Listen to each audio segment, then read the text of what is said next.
Assalamualaikum warahmatullahi wabarakatuh.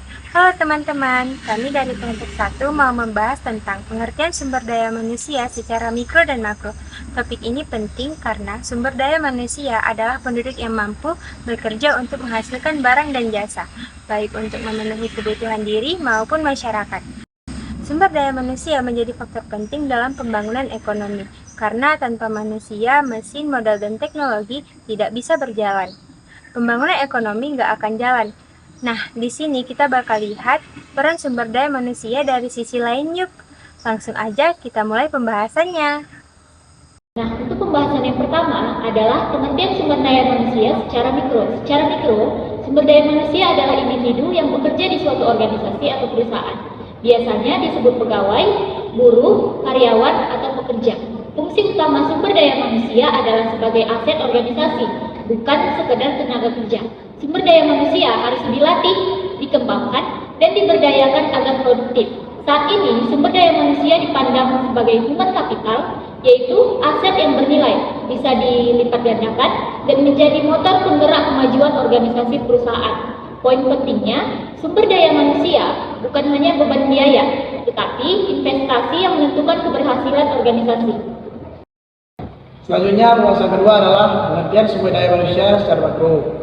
Sumber daya manusia adalah seluruh penduduk suatu negara atau wilayah yang memiliki usia produktif dan siap bekerja. Contohnya di Indonesia, ada lebih dari 140 juta orang yang siap bekerja, baik yang sudah punya pekerjaan maupun yang sedang mencari kerja. Nah, jumlah besar inilah yang disebut SDM secara makro.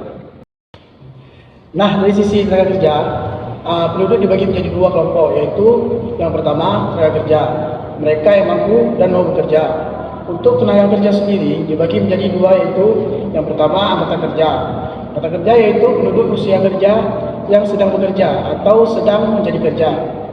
Dan yang kedua, bukan anggota kerja, yaitu pelajar, mahasiswa, ibu rumah tangga, atau yang tidak memberi kerjaan. Jadi jenis penduduk yang kedua adalah bukan tenaga kerja, yaitu anak-anak yang berusia di bawah 15 tahun, lansia berusia di atas 65 tahun, serta orang yang tidak mampu bekerja. Oke, jadi itu tadi penjelasan singkat dari kelompok kami tentang pengertian sumber daya manusia secara mikro maupun makro.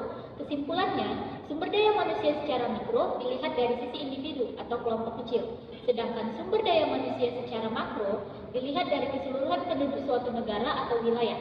Sumber daya manusia adalah aset paling penting baik dari level mikro maupun makro. Kualitas sumber daya manusia sangat menentukan kemajuan perusahaan maupun pembangunan nasional.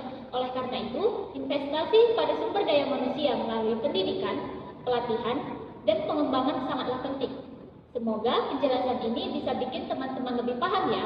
Terima kasih sudah nonton video presentasi dari kami. Assalamualaikum warahmatullahi wabarakatuh.